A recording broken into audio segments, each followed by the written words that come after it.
Hey, Mr. Bob. How's the new retiree on this sunny school day? Good morning, Mr. Kennedy.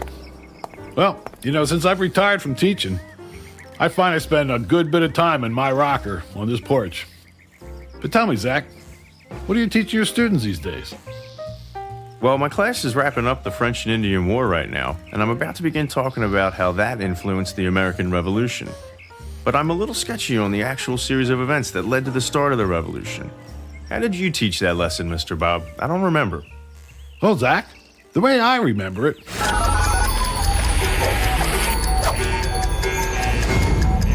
You are listening to The World According to Mr. Bob, a historical fiction educational show based on true life events. Some sounds and language may be inappropriate. Listener discretion is advised.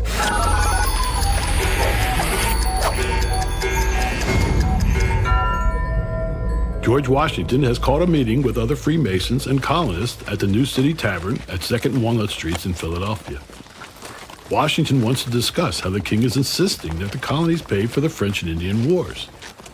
But there's word that something bad has recently happened in Boston, and Benjamin Franklin's cousin Jonathan has just escaped from there to get away from what he had witnessed. Franklin has brought Jonathan to the tavern to tell George Washington, Thomas Jefferson, and other colonists, such as political activist Thomas Paine, the news of what had just happened in Boston. Ben and Johnny are out front of the City Tavern now.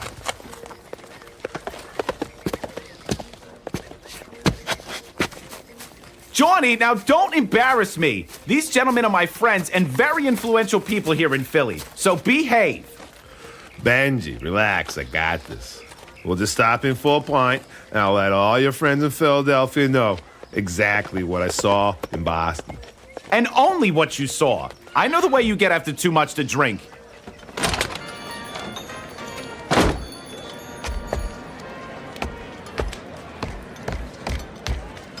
My goodness, Benjamin, over here. It's so good to see you. Where have you been? George, there's no valet out front. I had to hitch my own buggy. It's sad. Nobody wants to work today. Anyway, gentlemen, I'd like to introduce you to my cousin, Jonathan. Johnny, this is George Washington. Salutations. Thomas Jefferson. Hello, Jonathan. Oh, and that's Thomas Paine over there at the other table. Yes, hello. I'm Thomas Paine.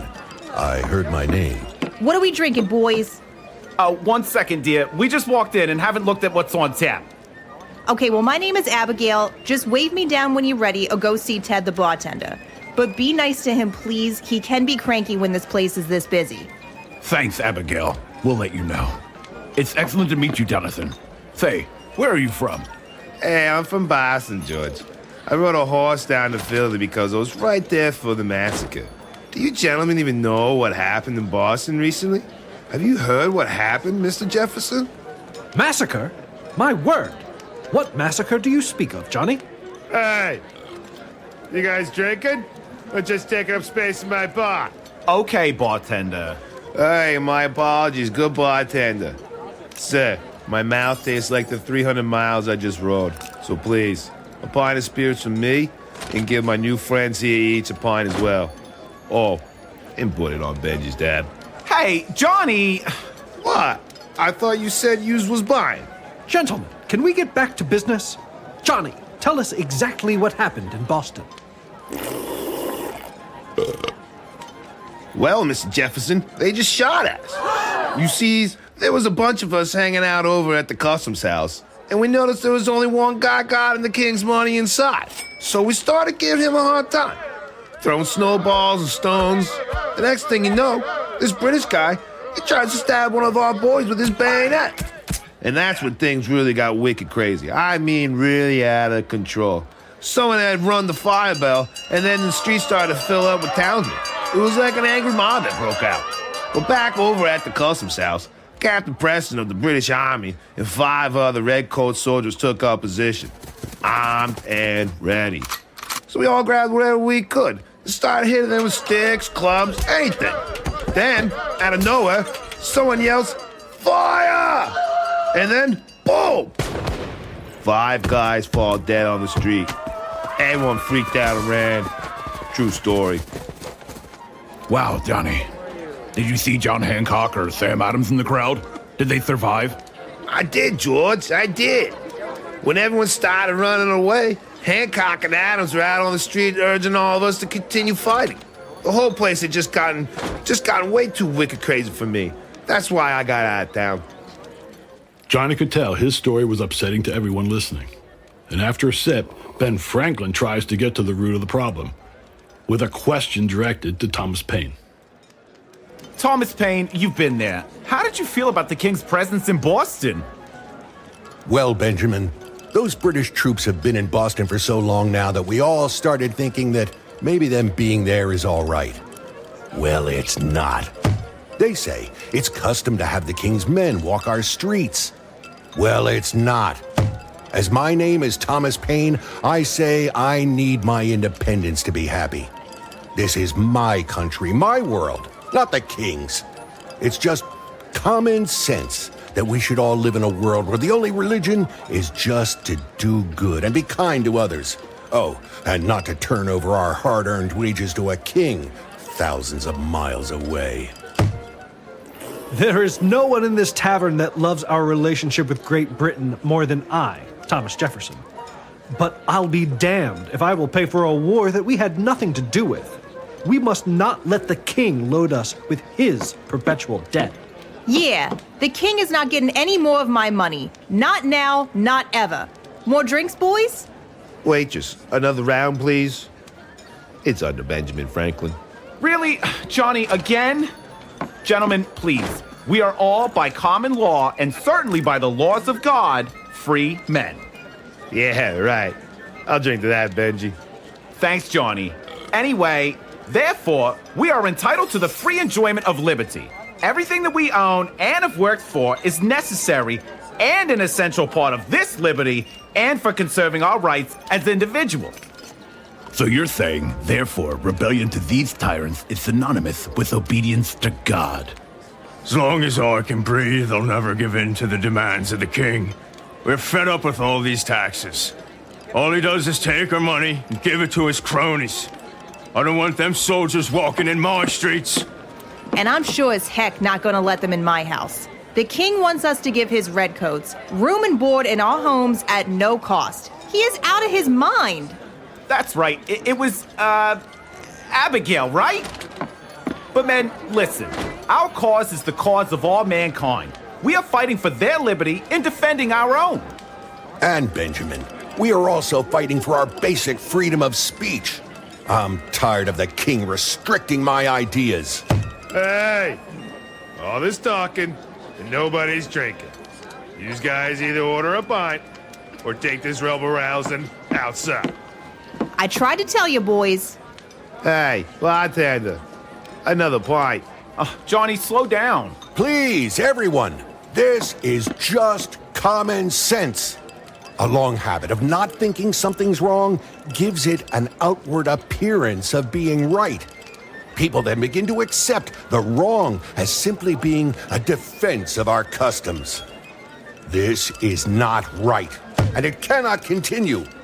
Whatever is my right as a man is also the right of others, and it becomes my duty to guarantee this right as well as to possess it myself. Hear, hear. Yeah.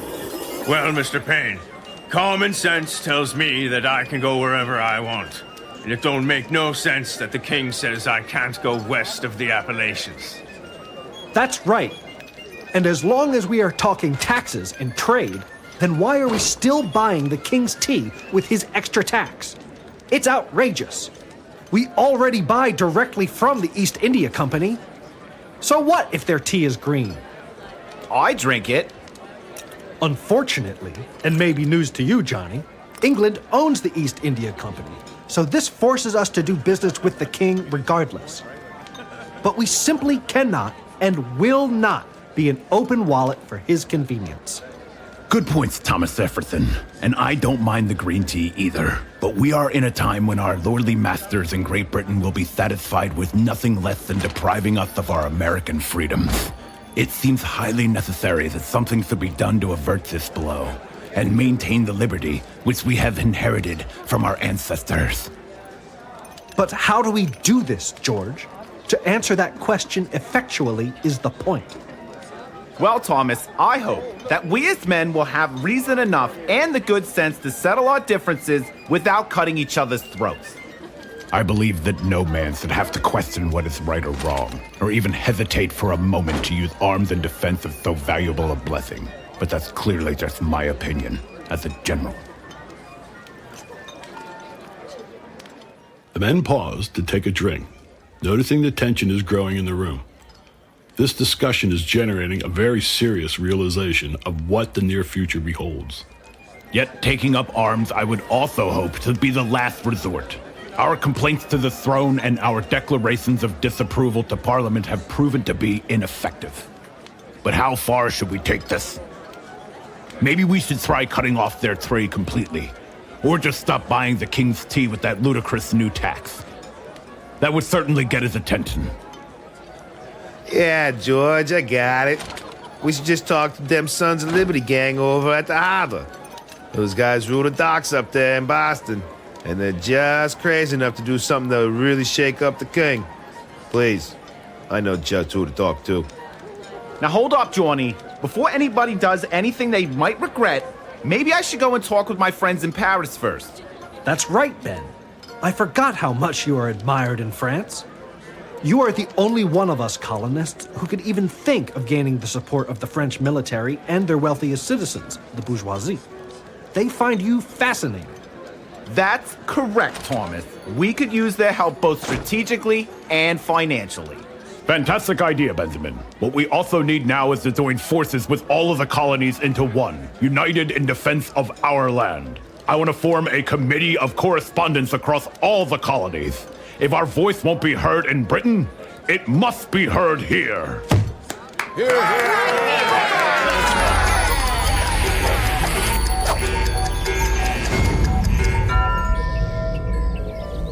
And that's kind of how I remember the way things went down, Zack. Wouldn't it be funny if that's how the war began? But yeah, you're right, Mr. Bob. It really wasn't just one thing that started the revolution. No, it wasn't. The king's laws and all his taxes had really pushed the colonists to their breaking point. That's probably the main fact that I should make sure my students really understand. Yeah, it's kind of just like today, Zack. Minus the king. Okay, these kids won't teach themselves. I'm off to class. Thanks, Mr. Bob. As usual, I'm glad I stopped by. Me too, Zack. I'll see you soon.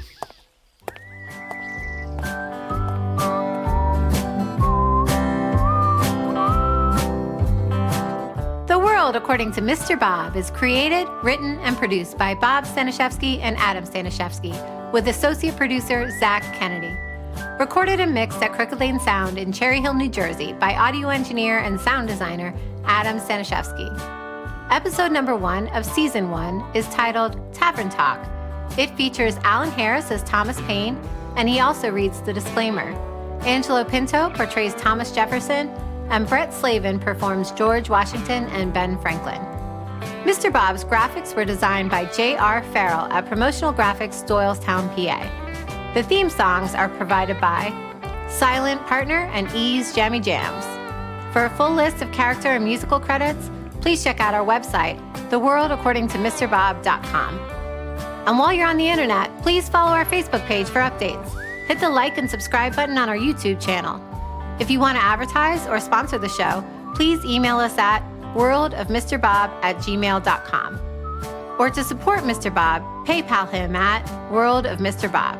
Mr. Bob would greatly appreciate it. I'm Danielle Byrne, announcer extraordinaire. Thank you for listening, and please tune in to the next exciting episode of The World According to Mr. Bob. This has been a Moon Ranger production.